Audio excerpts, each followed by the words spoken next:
Uttara club থেকে বের হলাম মিটিং শেষ করে। এখন বাসার উদ্দেশ্যে রওনা দিচ্ছি। এর আগে গেছিলাম আমি উত্তরা ক্লাব থেকে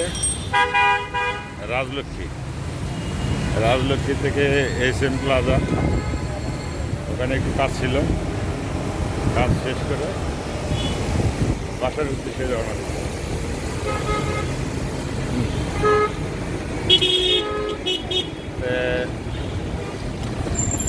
আজকে আপনাদের উদ্দেশ্যে বলতে চাই যে আমি এই সর্বপ্রথম ইউটিউব চ্যানেল একটা খুলেছি। এই চ্যানেলটাতে আপনারা সাবস্ক্রাইব করবেন অবশ্যই, যদি ভালো লেগে থাকে। হয়তো বা সামনের দিকে আরও ভালো ভিডিও হবে। আমি এই মুহূর্তে ঢাকার বাইরে কোথাও যাইতে পারতেছি না।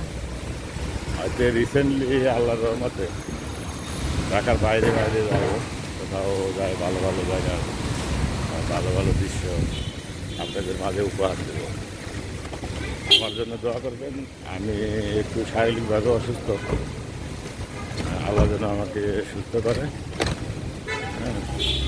আমি যেন সুস্থ থাকতে পারি, আপনাদের মাঝে যেন থাকতে পারি। এই যে একজন মুরব্বী রিক্সা চালাচ্ছে, ওনার বয়স প্রায় 65 to 70। আসলে কর্মই আমরা কর্মকে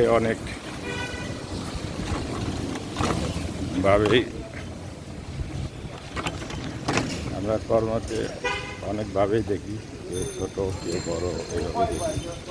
আসলে দেখাটা ঠিক না। আমাদেরকে সিনিয়রদেরকে সম্মান দিতে হবে।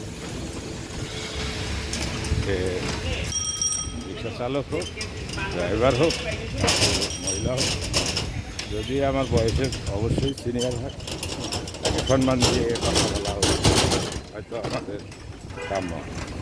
আমরা যদি তাদেরকে সম্মান দিতে পারি, আমাদেরকে তারা সম্মান দেবে, এটাই হলো কথা। আর মনে করছি যে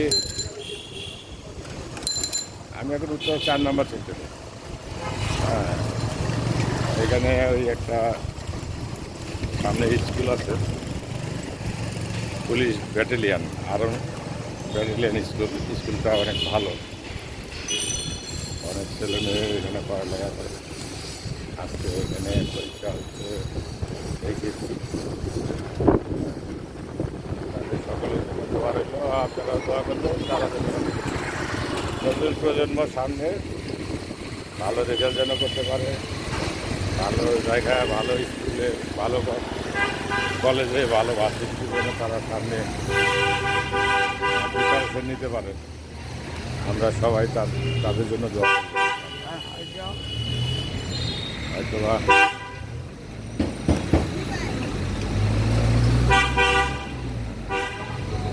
আমার এক ছেলে এক মেয়ে, তাদের জন্য দোয়া করবেন। ছেলে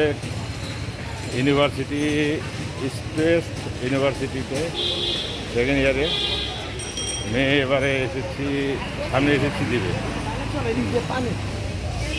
তাদের জন্য দোয়া করবেন, দেশবাসীর জন্য দোয়া করবেন, দেশের মানুষের জন্য দোয়া করবেন। সবাই যেন আমরা সুস্থ থাকতে পারি, ঐক্যমত গঠন করে থাকতে পারি, ঝগড়া বিবাদ থেকে দূরে থাকতে পারি।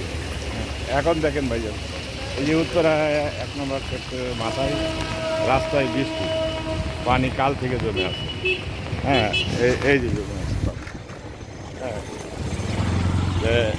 এই জায়গাটায় প্রায় সবসময়, এখন থেকে না, অনেক আগে থেকেই এই জায়গায় পানি জমে থাকে। এবং এই সামনে rail station, rail line, Kasaibazar rail gate, রেলগেটের আশেপাশে অনেক লোকজনের সমাগম। শেষ করছি ইনশাল্লাহ।